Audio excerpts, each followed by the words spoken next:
നമ്മുടെ ജീവിതത്തിലെ ജയപരാജയങ്ങളെ തീരുമാനിക്കുന്നതിൽ sub conscious മൈൻഡിന് ഉപബോധ മനസ്സിനുള്ള സ്വാധീനത്തെക്കുറിച്ചാണ് നമ്മൾ കുറച്ചു വീഡിയോകളിലായി ഡിസ്കസ് ചെയ്തുകൊണ്ടിരിക്കുന്നത്. നമ്മുടെ സബ് കോൺഷ്യസ് മൈൻഡിന്റെ ശക്തി പോസിറ്റിവിറ്റിക്ക് അനുസരിച്ചാണ് നമ്മുടെ ജയപരാജയങ്ങൾ രൂപപ്പെടുന്നത് എന്നതാണ് നമ്മൾ കഴിഞ്ഞ വീഡിയോകളിൽ പറഞ്ഞത്. സബ് കോൺഷ്യസ് മൈൻഡിനെ, ഉപബോധ മനസ്സിനെ ശക്തിപ്പെടുത്താൻ സഹായിക്കുന്ന രീതിയിലുള്ള ഒട്ടനവധി പരിശീലനങ്ങൾ, പ്രാക്ടീസുകൾ നാം ഡിസ്കസ് ചെയ്തു. അത്തരത്തിൽപ്പെട്ട കുറച്ചു കാര്യങ്ങളാണ് ഈ വീഡിയോയിൽ നാം ഡിസ്കസ് ചെയ്യുന്നത്. നമ്മുടെ ജീവിതത്തിൽ നാം വെച്ചു പുലർത്തേണ്ട ചില കാര്യങ്ങൾ, നമ്മുടെ ജീവിതത്തിൽ നാം കൂടെ കൂട്ടേണ്ട ചില കാര്യങ്ങളാണ് നമ്മളിവിടെ ഡിസ്കസ് ചെയ്യാൻ ആഗ്രഹിക്കുന്നത്. ഒന്നാമതായി, നാം ഒരു കാര്യം തീരുമാനിക്കുമ്പോൾ, ഒരു കാര്യം ചെയ്യാൻ തീരുമാനിക്കുമ്പോൾ, ഒരു കാര്യത്തിന് മുന്നിട്ടിറങ്ങുമ്പോൾ അതിൻ്റെ നെഗറ്റീവിനെ കുറിച്ചും പോസിറ്റീവിനെ കുറിച്ചും കൃത്യമായ രീതിയിൽ നമുക്ക് ധാരണ വേണം. നല്ല ധാരണയോട് കൂടിയിട്ടായിരിക്കണം നാം ഒരു വിഷയത്തിലേക്ക് ഇറങ്ങുന്നത്. ഒരിക്കലും നാം എടുത്തു ചാടി പുറപ്പെടരുത്. അങ്ങനെ പുറപ്പെടുമ്പോൾ വഴിയിൽ, യാത്രയിൽ നമുക്ക് ചില പ്രയാസങ്ങളും തടസ്സങ്ങളും ഒക്കെ വരാൻ സാധ്യതയുണ്ട്. അത് സ്വാഭാവികമാണ്. അങ്ങനെ വരുന്ന സമയത്ത് നമ്മൾ തന്നെ കൺഫ്യൂഷൻ ആകുകയും ആ കാര്യം ചെയ്യാനുള്ള ഒരു മോട്ടിവേഷൻ നമുക്ക് നഷ്ടപ്പെടുകയും താല്പര്യം നമുക്ക് നഷ്ടപ്പെടുകയും ഒക്കെ ചെയ്യും. അതല്ലാതെ നേരത്തെ തന്നെ ഇന്നാലിന്ന സംഭവങ്ങളൊക്കെ സംഭവിക്കാൻ സാധ്യതയുണ്ട് എന്ന് നമ്മൾ മനസ്സിലാക്കിയാൽ, അങ്ങനെ സംഭവിക്കുന്ന സമയത്ത് ഏതെല്ലാം രീതിയിൽ അതിനെ മറികടക്കാമെന്നത് നമുക്ക് തന്നെ, നമ്മുടെ ഉള്ളിൽ തന്നെ ഒരു ഉൾവിളി ഉണ്ടാകും. ഇനി അഥവാ നമ്മൾ അങ്ങനെ ഒരു പ്രയാസത്തിൽ, ഒരു തടസ്സത്തിൽ ചെന്നുപെട്ടാൽ, ഇത് ഞാൻ നേരത്തെ പ്രതീക്ഷിച്ചതാണ്, ഇതൊക്കെ ഇതിൻ്റെ കൂടെ ഉണ്ടാകുന്ന ഒന്നാണ്, ഇതിനെയൊക്കെ തരണം ചെയ്യാനുള്ള മാർഗങ്ങൾ ഉണ്ടാകും, അത് ഞാൻ കണ്ടെത്തേണ്ടതുണ്ട്. അത് കണ്ടെത്തിക്കൊണ്ട് ഈ തടസ്സങ്ങളെ ഞാൻ മറികടക്കേണ്ടതുണ്ട്. എങ്കിലേ എൻ്റെ ലക്ഷ്യത്തിലേക്ക്, എൻ്റെ ഗോളിലേക്ക്, എൻ്റെ താല്പര്യത്തിലേക്ക്, എൻ്റെ ആഗ്രഹത്തിലേക്ക്, എൻ്റെ സ്വപ്നത്തിലേക്ക് എനിക്ക് നടന്നെടുക്കാൻ കഴിയുകയുള്ളൂ എന്ന ഒരു ധാരണ നമ്മുടെ മനസ്സിനകത്ത് രൂപപ്പെടും. അതിനുവേണ്ടി നാം ഒരു കാര്യത്തിന് ഇറങ്ങി പുറപ്പെടുമ്പോൾ കിട്ടാവുന്ന എല്ലാ സ്രോതസ്സുകളും ഉപയോഗിച്ചുകൊണ്ട് പരമാവധി അതിനെക്കുറിച്ചുള്ള വിവരങ്ങൾ ശേഖരിക്കുക. ഇന്ന ഒരു പ്രവൃത്തി ചെയ്താൽ, ഇന്ന രീതിയിൽ പോയാൽ, ഈ റൂട്ടിൽ ഞാൻ സഞ്ചരിച്ചാൽ ഇന്ന അപകട സാധ്യതകളുണ്ട്, അല്ലെങ്കിൽ ഇന്ന തടസ്സങ്ങൾക്ക് സാധ്യതയുണ്ട് എന്ന് നാം നേരത്തെ കാണുമ്പോൾ ആ തടസ്സങ്ങളെ മറികടന്ന് മുന്നോട്ട് പോകാനുള്ള ഒരു മനഃശക്തി, ഒരു മാനസികമായിട്ടുള്ള ഒരു ശക്തി നമുക്കുണ്ടാകും. അതുകൊണ്ട് ഒരു കാര്യത്തിന് എടുത്തു ചാടി പുറപ്പെടാതെ കാര്യങ്ങളെ കൃത്യമായി വിലയിരുത്തിക്കൊണ്ട് നാം ഓരോ കാര്യങ്ങളും ചെയ്യാൻ ശ്രമിക്കുക. ഇതൊരു പ്രാക്ടീസ് കൂടിയാണ്. നമ്മൾ ചെറിയ ഒരു കാര്യമാണ് എങ്കിൽ പോലും ഇത് സംഭവിച്ചാൽ ഉണ്ടാകുന്ന കാര്യങ്ങളെ കുറിച്ച് കൃത്യമായ ധാരണ എനിക്കുണ്ട് എങ്കിൽ എൻ്റെ സബ് കോൺഷ്യസ് മൈൻഡ് അതിന് അനുസൃതമായിട്ടുള്ള കാര്യങ്ങൾ, ഇതിന് പരിഹാരങ്ങൾ എന്ത് എന്ന് എൻ്റെ മനസ്സിൽ നിന്ന് തന്നെ അത് ഉൾത്തിരിഞ്ഞു വരാനും പ്രതിസന്ധികളിൽ പതറിപ്പോകാതെ അതിനെ തരണം ചെയ്യാനുള്ള ഒരു മനക്കരുത്ത് നമുക്കുണ്ടാവും. രണ്ടാമതായി, നമ്മളൊരു കാര്യവുമായി മുന്നോട്ട് പോകുമ്പോൾ നമ്മൾ ഒരിക്കലും സോഷ്യൽ ജഡ്ജ്മെന്റിനെ ഭയക്കരുത്. അതിനെക്കുറിച്ച് വലിയ രീതിയിലുള്ള ആവലാതിപ്പെട്ടുകൊണ്ട് നമ്മൾ മുന്നോട്ട് പോയാൽ നമുക്ക് കൃത്യമായ അവിടെ ആവശ്യമുള്ള സ്പീഡ്, വേഗത നമ്മുടെ പ്രവർത്തനത്തിൽ നമുക്ക് കൊണ്ടുവരാൻ കഴിയില്ല. ഓരോന്നിനും ഓരോ മേഖലയിലും കൃത്യമായ ഒരു വേഗതയിൽ സഞ്ചരിച്ചാൽ മാത്രമേ നമുക്ക് ലക്ഷ്യസ്ഥാനത്തേക്ക് കൃത്യമായ സമയത്ത് എത്തിപ്പെടാൻ സാധിക്കുകയുള്ളൂ.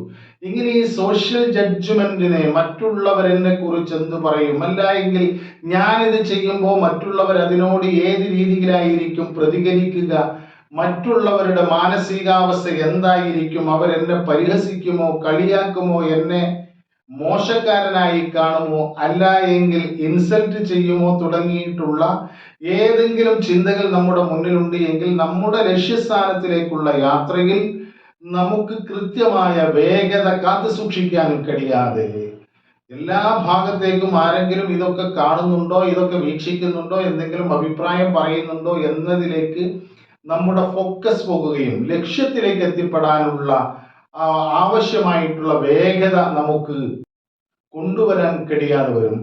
അതുകൊണ്ട് സോഷ്യൽ ജഡ്ജ്മെന്റിനെ, മറ്റുള്ളവരെങ്ങനെ വിലയിരുത്തുമെന്നതിനെ കുറിച്ച് ഒരു തരത്തിലും ആവലാതിപ്പെടാതെ, മറ്റുള്ളവരെന്തോ പറയട്ടെ, അവർക്ക് അവരുടേതായ അഭിപ്രായങ്ങൾ ഉണ്ടാകും, കാഴ്ചപ്പാടുകൾ ഉണ്ടാകും, എനിക്ക് ശരി എന്ന രീതിയിൽ ഞാൻ പഠിച്ചാൽ ഇത് ശരിയാകും എന്ന രീതിയിൽ എൻ്റെ കഴിവ് കൊണ്ട് ഈ കാര്യം ചെയ്ത് മനോഹരമാക്കാൻ കഴിയുമെന്ന വിശ്വാസത്തിന്റെ അടിസ്ഥാനത്തിലാണ് ഞാൻ ചെയ്യുന്നത്. അതിനാവശ്യമായിട്ടുള്ള വിവരങ്ങൾ ഞാൻ ശേഖരിച്ചിട്ടുണ്ട്, അതിനാവശ്യമായിട്ടുള്ള റിസോഴ്സുകൾ എനിക്കുണ്ട്, അതിന് അഭിപ്രായം നല്ല രീതിയിൽ പറയാൻ കഴിയുന്ന എക്സ്പേർട്ടുകളുടെ അഭിപ്രായം ഞാൻ തേടിയിട്ടുണ്ട്. അതുകൊണ്ട് തന്നെ ഞാൻ സഞ്ചരിക്കുന്ന മേഖലയിൽ, യാത്രയിൽ എനിക്ക് ആവശ്യമായിട്ടുള്ള ആ കാര്യത്തിലേക്ക് മാത്രമായിരിക്കും എൻ്റെ ഫോക്കസ്. മറ്റുള്ളവർ എന്നെ കുറിച്ച് എന്ത് വിലയിരുത്തുന്നു, മറ്റുള്ളവരുടെ അഭിപ്രായം എന്താണ്, മറ്റുള്ളവർ എന്നെ മോശക്കാരനാക്കുമോ അതോ മെച്ചപ്പെട്ട നല്ലൊരു വ്യക്തിയാണ് എന്ന് വിലയിരുത്തുമോ എന്ന രീതിയിലൊക്കെയുള്ള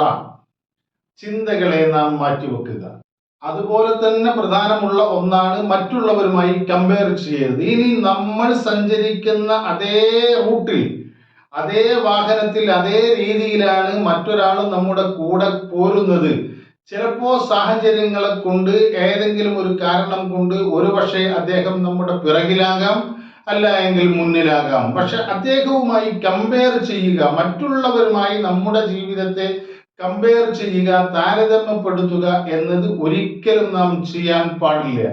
നമ്മൾ സ്വീകരിച്ച നമ്മുടെ അറിവ്, നമ്മുടെ സ്കില്ല്, നമ്മുടെ വേഗത, നമ്മുടെ ഫോക്കസ്, ഇതൊക്കെ അനുസരിച്ചാണ് നാം ചെയ്യുന്ന പ്രവർത്തനങ്ങളുടെ അതിന്റെ റിസൾട്ട് എന്നത്. അതുകൊണ്ട് നമ്മുടെ റിസൾട്ടിലേക്ക് മാത്രം ഫോക്കസ് ചെയ്യുകയും നാം പിന്തള്ളപ്പെട്ട ആളുകളെ കുറിച്ചോ നമ്മ പിന്തള്ളപ്പെട്ട് മുന്നോട്ട് പോയ ആളുകളെ കുറിച്ചോ ഒരിക്കലും നാം അവെയർ ആകേണ്ട ആവശ്യമില്ല. കാരണം അവർ സ്വീകരിച്ച വേഗതയും അവരുടെ ഫോക്കസും അവരുടെ ലക്ഷ്യവും അവരുടെ പ്രവർത്തനത്തിന്റെ ആക്ഷന്റെ ഗൗരവവും ഒക്കെ ഉൾക്കൊണ്ടുകൊണ്ടായിരിക്കാം ഒരുപക്ഷെ നമ്മുടെ മുന്നേ പോയത്, അല്ല എങ്കിൽ നമ്മുടെ ബാക്കിലായത്. ഓരോ വ്യക്തിക്കും അവരുടേത് മാത്രമായിട്ടുള്ള യൂണിക് ആയിട്ടുള്ള കുറെ കഴിവുകളും കുറെ സ്കില്ലുകളും, ആ കഴിവുകൾക്കനുസരിച്ച്, ആ പ്രവർത്തനങ്ങൾക്കനുസരിച്ച്, ആ വ്യക്തിത്വത്തിനനുസരിച്ചായിരിക്കും ഒരുപക്ഷെ അവർ നമ്മുടെ മുന്നിലോ ബാക്കിലോ ഒക്കെ ആയത്. നമ്മളെക്കാൾ ഒരുപാട് ഗുണങ്ങൾ ലഭിച്ച ആളുകൾ ഉണ്ടാകാം, നമ്മുടെ അത്രയും ഗുണങ്ങൾ ലഭിക്കാത്ത ആളുകളും ഉണ്ടാകാം. അതുകൊണ്ട്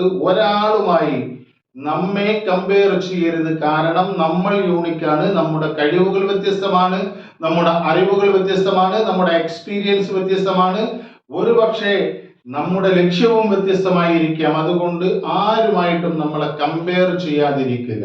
അത് നമ്മുടെ മനഃശക്തി കൂട്ടാനും നമ്മുടെ വിജയത്തിലേക്കുള്ള യാത്രയെ ശക്തിപ്പെടുത്താനും ഉപബോധ മനസ്സിനെ നമ്മളുമായി സിങ്ക് ചെയ്ത് മുന്നോട്ട് പോകാനും സഹായിക്കുന്ന ഒന്നാണ്. നമ്മൾ പ്രവർത്തിക്കുന്നത് കൃത്യമായ തീരുമാനത്തിന്റെയും കൃത്യമായ അറിവിന്റെയും ഒക്കെ അടിസ്ഥാനത്തിലാകാം. പക്ഷേ മുന്നോട്ടുള്ള യാത്രയിൽ സാഹചര്യങ്ങൾ വ്യത്യസ്തമായി വന്നേക്കാം. നമ്മൾ ഉദ്ദേശിച്ച പോലെയാകില്ല. നമ്മളൊരു കാര്യം ചെയ്തു തുടങ്ങി, നാം ചെയ്തുകൊണ്ടിരിക്കുന്ന സമയത്ത് സാഹചര്യങ്ങളും അറ്റ്മോസ്ഫിയറും ഒക്കെ പാടെ മാറിയിരിക്കാം.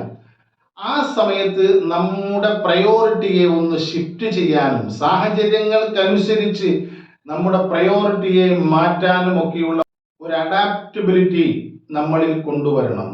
നമുക്ക് നമ്മുടെ ലക്ഷ്യത്തിലേക്കുള്ള യാത്രയിൽ നാം പ്രയോറിറ്റൈസ് ചെയ്തു വെച്ച കാര്യങ്ങൾ ഒരുപക്ഷെ സാഹചര്യങ്ങൾക്കനുസരിച്ച് മാറ്റം വന്നേക്കാം, അല്ല എങ്കിൽ അപ്ഡേറ്റ് ചെയ്യേണ്ടി വന്നേക്കാം. ആ സമയങ്ങളെയൊക്കെ നമ്മൾ കൃത്യമായി അപ്ഡേഷൻ നടത്തിക്കൊണ്ട് സാഹചര്യങ്ങൾക്കനുസരിച്ച് കൊണ്ട് നമ്മുടെ പ്രയോറിറ്റിയിലും നമ്മുടെ പ്രവർത്തനങ്ങളിലും ഒക്കെ മാറ്റം വരുത്താനുള്ള ശ്രമം നാം നടത്തണം. അങ്ങനെ ഒരു ശ്രമം നാം പ്രാക്ടീസ് ചെയ്താൽ നമ്മുടെ സബ് കോൺഷ്യസ് മൈൻഡ് കൂടുതൽ അതിന് സഹായകരമായ രീതിയിൽ മുന്നോട്ടു പോകാനുള്ള യാത്രയിൽ നമ്മുടെ കൂടെ ഉണ്ടാകും. അല്ലാത്ത പക്ഷം നമ്മളിൽ അപ്ഡേഷൻ വന്നില്ല എങ്കിൽ, നമ്മുടെ സ്കില്ലുകളിലും അറിവുകളും ഡെവലപ്മെന്റ് വന്നില്ല എങ്കിൽ, സാഹചര്യങ്ങൾക്കനുസരിച്ച് നമ്മുടെ പ്രയോറിറ്റികൾ മാറ്റം വരുത്തിയില്ല എങ്കിൽ ഒരുപാട് സ്ട്രഗിൾ ചെയ്യേണ്ടി വരും. ആ സ്ട്രഗിൾ ചെയ്യുന്നത് നമ്മുടെ സബ് കോൺഷ്യസ് മൈൻഡ് അക്സെപ്റ്റ് ചെയ്തു കൊള്ളണമെന്നില്ല. കാരണം നമ്മൾ നേരത്തെ പറഞ്ഞതുപോലെ നമ്മളെ സുഖകരമായ, കംഫർട്ടായിട്ടുള്ള, സന്തോഷകരമായിട്ടുള്ള ഒരു രീതിയിൽ കൊണ്ടുപോകാൻ ഒരു സബ് കോൺഷ്യസ് മൈൻഡ്, ഉപബോധ മനസ്സ് എല്ലാ സമയത്തും ശ്രമിച്ചു കൊണ്ടിരിക്കുന്നത്. അതാണ് അതിന്റെ ഡ്യൂട്ടി എന്ന് മനസ്സിലാക്കിക്കൊണ്ട് നാം കൂടുതൽ സ്ട്രഗിൾ ചെയ്യാതെ കാലങ്ങൾക്കും സാഹചര്യങ്ങൾക്കും അനുസരിച്ച് നമ്മൾ ഡെവലപ്പ് കൊണ്ടുവരാനും നമ്മുടെ യാത്രയിലെ പ്രയോറിറ്റിയെ ഷിഫ്റ്റ് ചെയ്യാനും ഒക്കെയുള്ള ഒരു കഴിവ് നാം ഡെവലപ്പ് ചെയ്യുക. മറ്റൊരു കാര്യം, നല്ല ആത്മബോധം വേണം. നമുക്ക് നമ്മളിൽ അഭിമാനബോധം വേണം. അതുകൊണ്ട് തന്നെ നമ്മുടെ പ്രവർത്തനത്തെ സഹായിക്കാൻ മറ്റാരെയും നാം കാത്തു നിൽക്കാതെ മറ്റൊരാളുടെ കൂടെ യാത്ര ചെയ്യുന്നതിനേക്കാൾ അഭിമാനകരമായത് നമ്മുടെ ലക്ഷ്യത്തിലേക്ക് നാം സ്വയം പ്രയത്നിച്ചുകൊണ്ട് കഠിനാധ്വാനം ചെയ്തുകൊണ്ട് നമുക്ക് കിട്ടുന്ന റിസൾട്ടാണ് അഭിമാനമെന്ന് മനസ്സിലാക്കി അഭിമാനബോധത്തോടു കൂടി നമ്മുടെ ലക്ഷ്യത്തിൽ, നമ്മുടെ ഗോളിൽ, നമ്മുടെ സ്വപ്നത്തിൽ, നമ്മുടെ ആഗ്രഹത്തിന് പിറകെ നാം സഞ്ചരിക്കണം. അഭിമാനബോധം നമ്മളിൽ ഉണ്ടാകണം. അങ്ങനെ അഭിമാനബോധമുള്ള ഒരാളുടെ സബ് കോൺഷ്യസ് മൈൻഡ് നല്ല പവർഫുൾ ആയിരിക്കും, ഉപബോധ മനസ്സ് നല്ല ശക്തമായിരിക്കും. അതുകൊണ്ട് ശക്തമായ പവർഫുൾ ആയിട്ടുള്ള ഒരു സബ് കോൺഷ്യസ് മൈൻഡിനെ ഡെവലപ്പ് ചെയ്തെടുക്കാൻ നമ്മളിൽ അഭിമാനബോധം വളർത്തുക. പിന്നെ നമ്മൾ എപ്പോഴും കേൾക്കുന്ന ഒരു വാക്കാണ് പ്ലാൻ ബി എന്നത്. എല്ലാ കാര്യങ്ങളിലും ഒരു പ്ലാൻ ബി ഉണ്ടാകും. പക്ഷെ നമ്മളിൽ അതൊരു നെഗറ്റീവ് ഇമ്പാക്റ്റ് ഉണ്ടാക്കുന്നുണ്ട്. നാം നമ്മുടെ ലക്ഷ്യത്തിലേക്ക്, യാത്രയിലേക്ക്, നമ്മുടെ ആഗ്രഹങ്ങളുമായി അങ്ങനെ മുന്നോട്ട് പോകുമ്പോൾ ഇത് സംഭവിച്ചില്ല എങ്കിൽ ഇങ്ങനെയും സംഭവിക്കാം എന്ന രീതിയിൽ നമ്മൾ ചിന്തിക്കരുത്. നമ്മുടെ ഒരു കറക്റ്റായിട്ടുള്ള ബോധത്തോടു കൂടിയുള്ള ആ പ്ലാനിന്റെ കൂടെ തന്നെ നമ്മൾ പോകണം. പ്ലാൻ ബിയെ കുറിച്ച് നാം ചിന്തിച്ചാൽ ഉണ്ടാകുന്ന ഒരു പ്രശ്നം, നമ്മുടെ ഈ പ്ലാൻ എയെ, ഈ റിയൽ പ്ലാനിനെ നമുക്ക് മുന്നോട്ട് കൊണ്ടുപോകാൻ വേണ്ട രീതിയിലുള്ള ഒരു മോട്ടിവേഷൻ ഉണ്ടാകില്ല. കാരണം ഇത് പിഴച്ചാലും അപ്പുറത്ത് നമ്മുടെ കയ്യിൽ വേറൊരു പ്ലാൻ ബി ഉണ്ട് എന്ന ഒരു ധാരണ അത് സബ് കോൺഷ്യസ് മൈൻഡിനെ മടിയനാക്കുന്ന ഒന്നാണ്. ഇതിൽ കുറച്ച് പ്രയാസങ്ങളൊക്കെ ഉണ്ട്, സാരമില്ല, ഇതവിടെ കിടന്നോട്ടെ, നമുക്ക് പ്ലാൻ ബി ഉണ്ടല്ലോ. അതുകൊണ്ട് തന്നെ ഇതിലുള്ള ഈ ശ്രമം നാം കുറച്ചു കൊണ്ടുവരികയും നമ്മുടെ ഒരു ആശ്വാസം, ഈ പ്ലാൻ ബിയിൽ ആശ്വാസം കണ്ടുകൊണ്ട് ഇവിടെ നമ്മൾ റിസ്ക് എടുക്കാനോ ഹാർഡ് വർക്ക് ചെയ്യാനോ ഒന്നും ശ്രമിക്കാതിരിക്കും. അതുകൊണ്ട് പ്ലാൻ ബിയെ കുറിച്ച് നമ്മൾ എല്ലായ്പ്പോഴും ആലോചിക്കാതിരിക്കുക. നമ്മുടെ ലക്ഷ്യം അത് കൃത്യമായിരിക്കണം. ക്ലാരിറ്റിയോടുകൂടി നാം ഇതാണ് ചെയ്യാൻ ഉദ്ദേശിക്കുന്നത്, ഇതുതന്നെ ചെയ്യും, ഇതിനെ വിജയിപ്പിച്ചെടുക്കുക എന്നതാണ് നമ്മുടെ ലക്ഷ്യം എന്ന് മനസ്സിലാക്കുക. അതുപോലെ നമ്മൾ പ്രായോഗികമായി ചിന്തിക്കുക. പ്രയോഗവൽക്കരിക്കാൻ കഴിയുന്ന രീതിയിൽ നാം കാര്യങ്ങളെ ചിന്തിക്കുകയും അത് പ്രയോഗവൽക്കരിക്കുകയും ചെയ്യുമ്പോൾ നമ്മുടെ സബ് കോൺഷ്യസ് മൈൻഡിൽ ഒരു ധൈര്യം വരും. അതിൽ നിന്ന് നമുക്ക് തന്നെ എന്നെ കൊണ്ട് ഇതൊക്കെ ചെയ്യാൻ കഴിയും.